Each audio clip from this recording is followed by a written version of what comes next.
Have you ever felt so tired of learning English that you just wanted to quit, but one small goodbye at a Danish coffee shop changed everything forever? A rainy morning in Copenhagen. Picture this. Copenhagen wakes up under heavy gray clouds.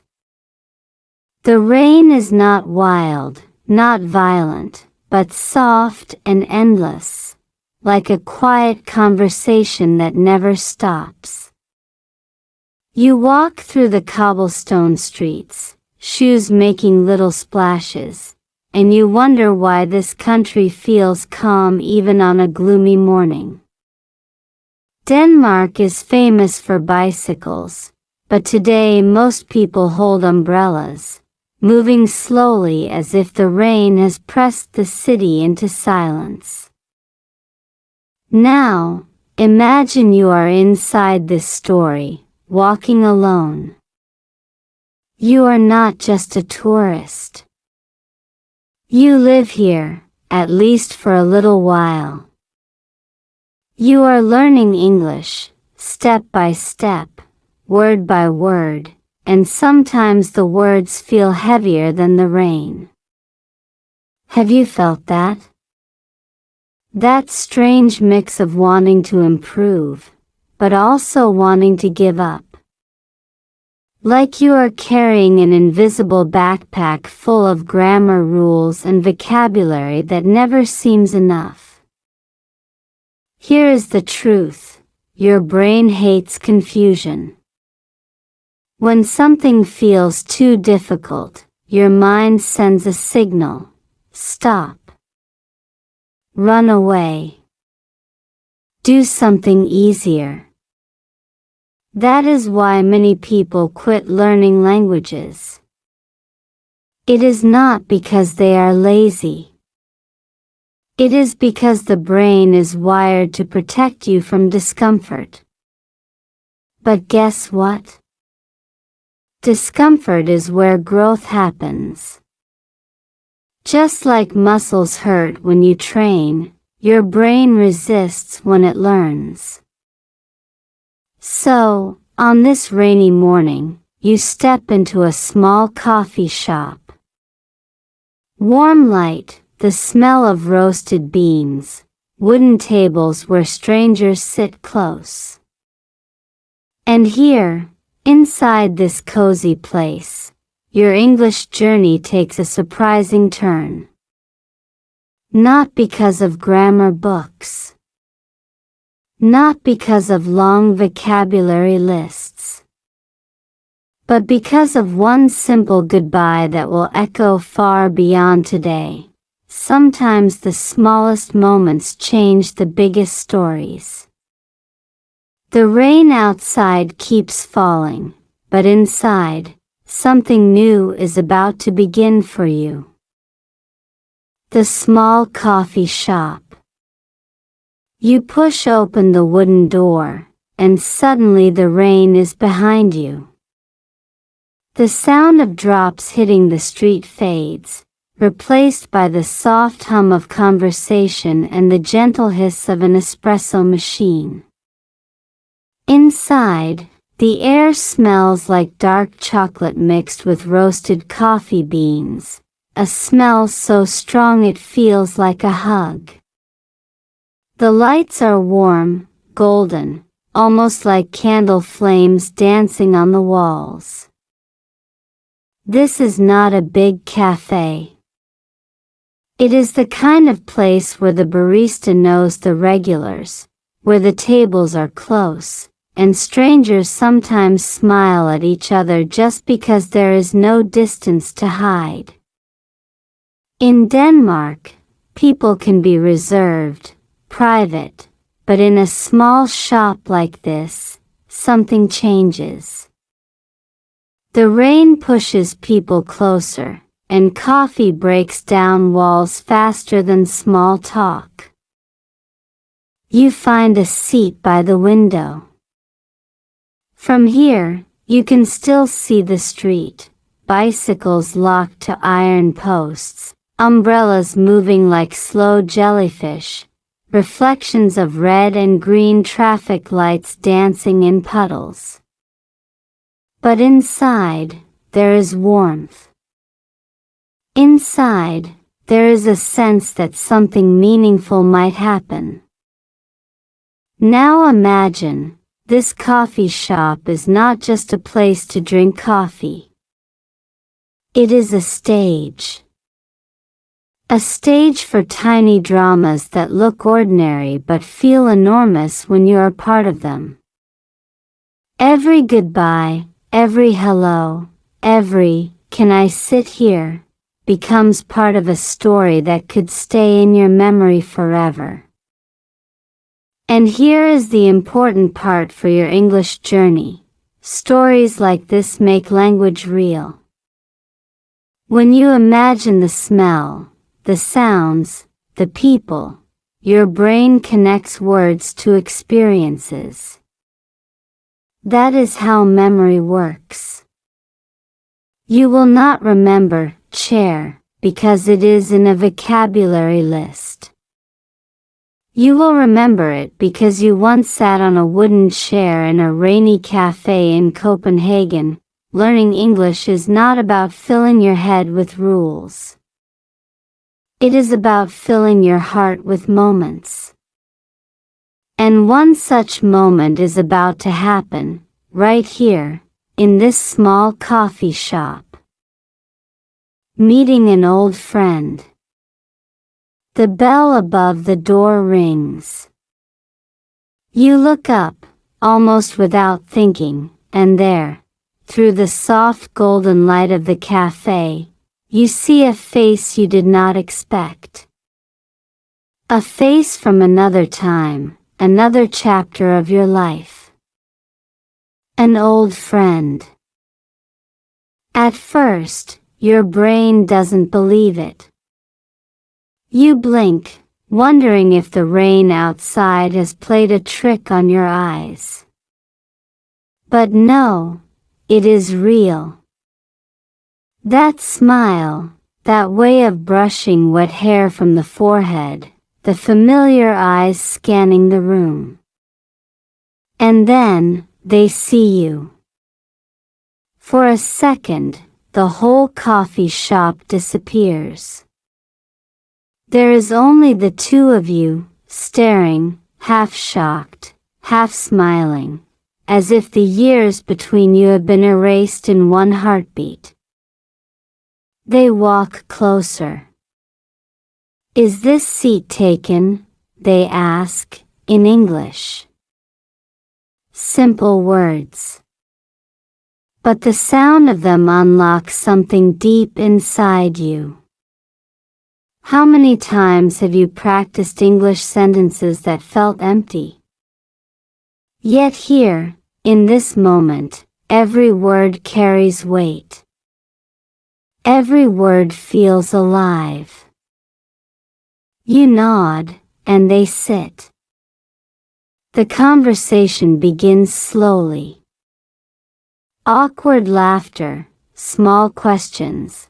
How have you been? What are you doing in Copenhagen? And with every exchange, you realize something. You are speaking English. Not perfectly, not quickly, but naturally. The words are not from a textbook.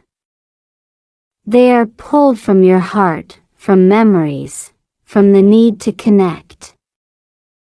Here is the lesson hiding inside this reunion. Language comes alive when it is tied to emotion. You remember words better when they are connected to someone who matters.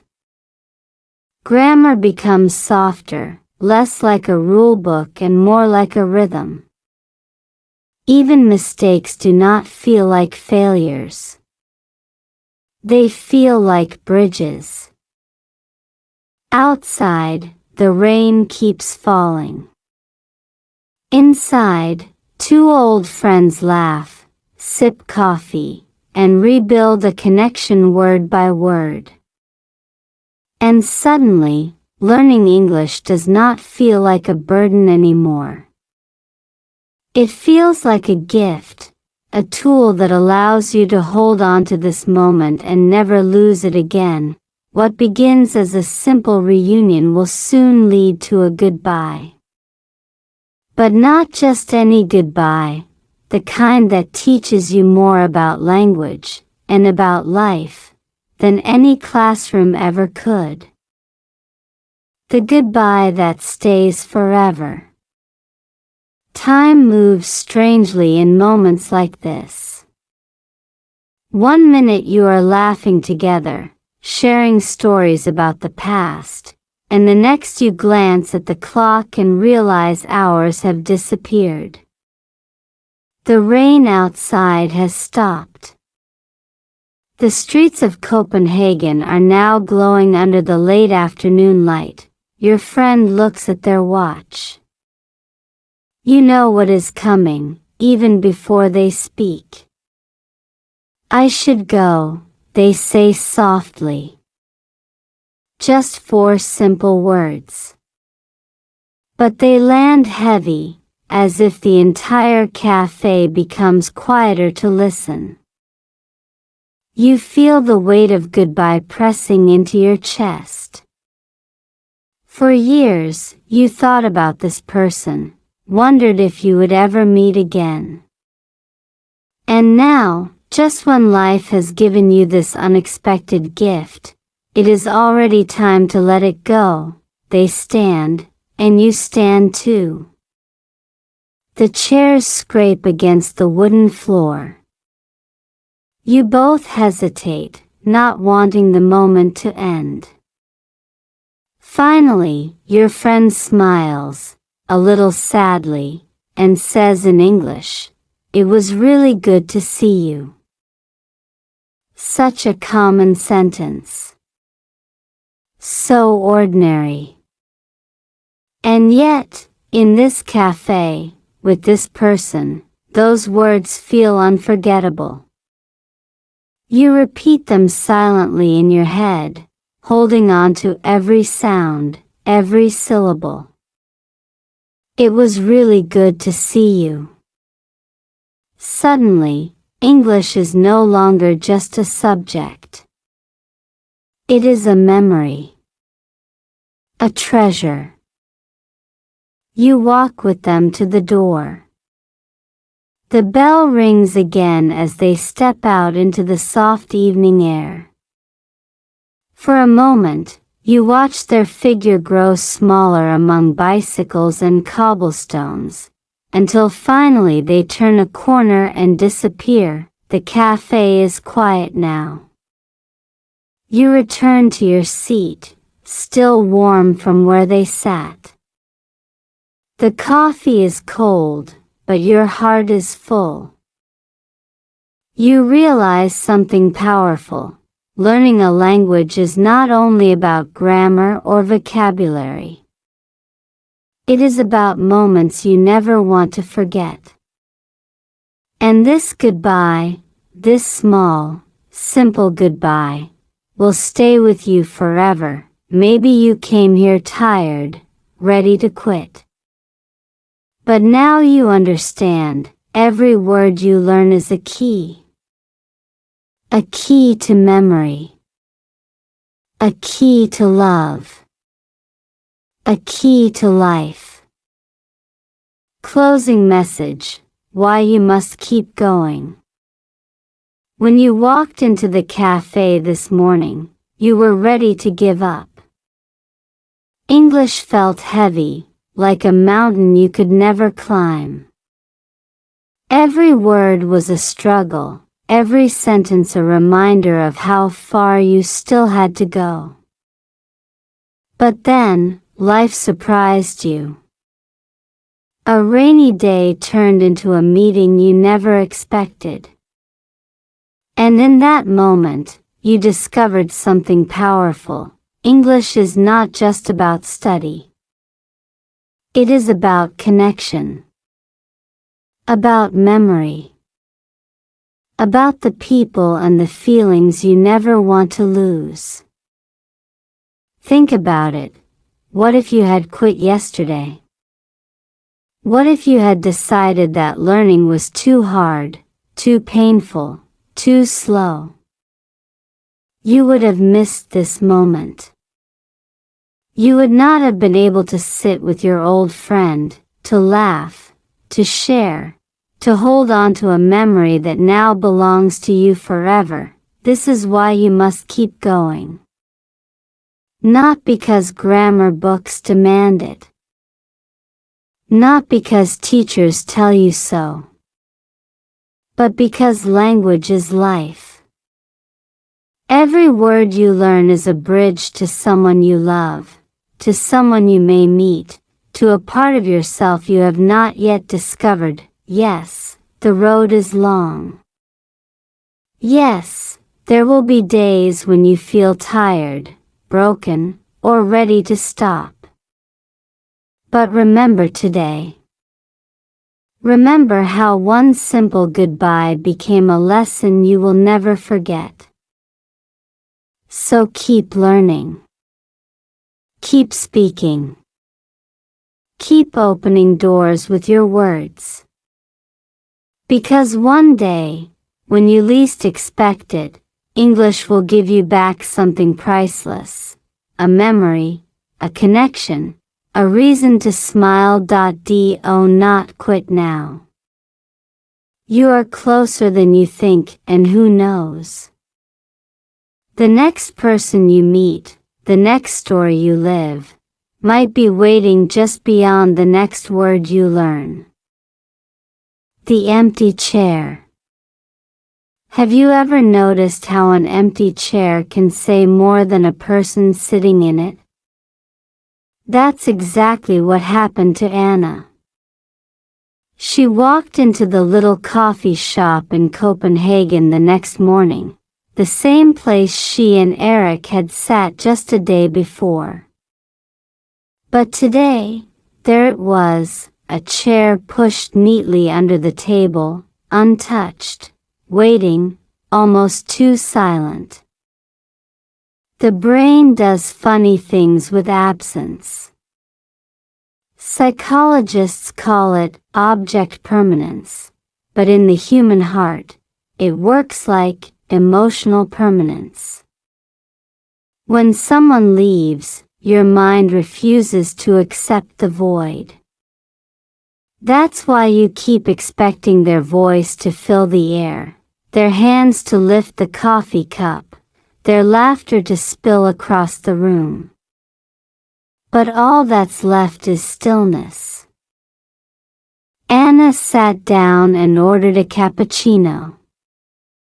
She stared at the empty chair as if it were a mirror reflecting everything she had lost. And yet, in that moment, she realized the chair was also offering something else, a space for memory. The Danish concept of hygge, comfort, presence, warmth, does not disappear just because someone is gone. Sometimes it lingers in the atmosphere, like the faint smell of coffee beans roasted hours ago. So what can you learn here, as someone practicing English?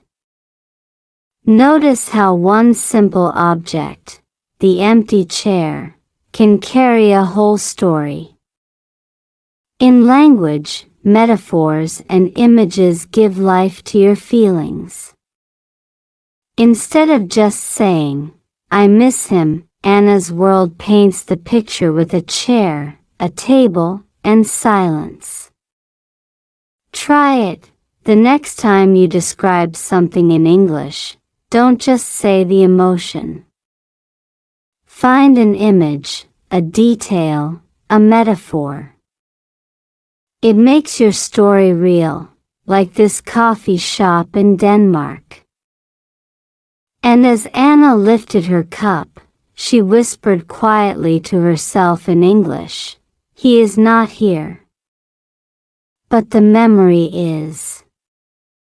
Sometimes practicing language is also practicing life. Punchline. That chair wasn't empty at all. It was full of everything unspoken. The rain stops. Have you ever noticed that rain often ends more quietly than it begins? A fading rhythm, one last drop on the roof, and then silence. In that little coffee shop, after the goodbye, when the rain finally stopped, the emptiness became louder than ever. No more sound to cover it. Just you and the silence. Your brain hates silence. It acts like an unwilling DJ, always trying to fill the gap, with thoughts, memories, even random movie quotes. That's why, in moments like this, you suddenly notice the clinking spoon, the sliding chair, the slightly faster beat of your own heartbeat. This is the perfect moment to practice English. Instead of letting your brain replay painful memories, let it work differently. Listen to the small sounds around you and name them in English. Try it: clinking spoon, sliding chair, quiet heartbeat. When you turn emptiness into a language exercise, silence becomes your partner, not your enemy. Science also shows that when you attach a new language to strong emotions, your brain remembers it longer. So the moment you recall the rain stopping after that goodbye, if you add a few English words, it becomes a lesson that will never fade. And the funny thing is, silence itself whispered a truth. You don't need many words to say something important. Sometimes, one word is enough. Packing the memories. Imagine you are packing a suitcase, but instead of clothes, you're stuffing it with moments: his laugh, her perfume, the sound of a chair being pulled back. That's what happens after a goodbye. You don't just leave, you pack. And the worst part? The suitcase feels heavier than anything you've ever carried, even if it's invisible. Your brain is sneaky.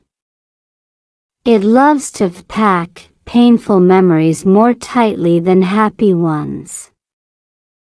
Psychologists call this the negativity bias.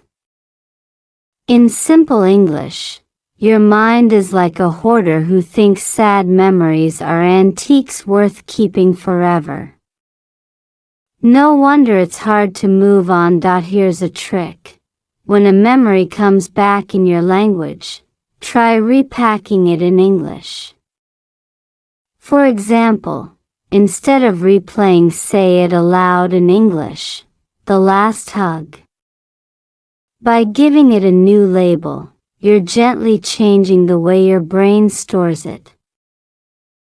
This doesn't erase the pain, but it softens the edges. Science says when you recall something in a second language, the emotional punch is reduced. It's like putting bubble wrap around a sharp memory. So yes, packing memories hurts. But if you can pack them in English, you're not only surviving heartbreak, you're also turning your pain into practice. And that's one suitcase worth carrying. A walk through Copenhagen. Picture yourself walking down the cobblestone streets of Copenhagen. The air smells like roasted coffee beans mixed with a little sea breeze from the harbor. Tourists are snapping photos of Nyhavn's colorful houses, but your eyes are somewhere else, stuck in the past. Walking through the city after a goodbye feels like walking with a ghost. Every corner whispers, this is where you laughed together, this is where you argued, this is where you almost kissed but didn't. It's like Copenhagen itself has become a memory trap, but here's the twist. Psychologists say walking actually helps your brain process emotions. It's called bilateral stimulation. When your left foot, right foot, left foot, right foot move in rhythm, your brain begins sorting and healing without you even realizing it. Basically, every step is a tiny therapy session that costs 0 kroner. So here's an exercise. As you walk, describe the city in English. Say out loud, the cafe is small, the water is blue, the people are smiling. You're not just practicing language, you're redirecting your brain from grief into creation. You're painting new words over old wounds. Copenhagen is still the same city, but with English as your brush, you can repaint its meaning. Instead of a museum of heartbreak, it can become your classroom of resilience. Closing reflections. Goodbyes are strange things. They end something, but they also carve out space for something new to begin. In that little coffee shop in Copenhagen, you thought you were losing a person. But maybe what you were really finding was yourself. Language learning works the same way. At first, it feels like loss of comfort, loss of certainty, loss of words you know. But with every attempt, with every broken sentence and awkward pause, you're making space for a new version of you. A version that can speak, connect, and live beyond borders. So here's my final thought. Don't see English practice as a punishment or a chore. See it as your bridge out of heartbreak, out of frustration, out of limitation. Every word you learn is a seed of freedom. And freedom always tastes better than regret. Take this story, take this walk through Copenhagen, and make it yours. Speak out loud, stumble, laugh at yourself, and then keep going. Because the truth is, no goodbye ever truly wins, only growth does. That's it for today. I'll be making more videos like this soon, so don't forget to subscribe.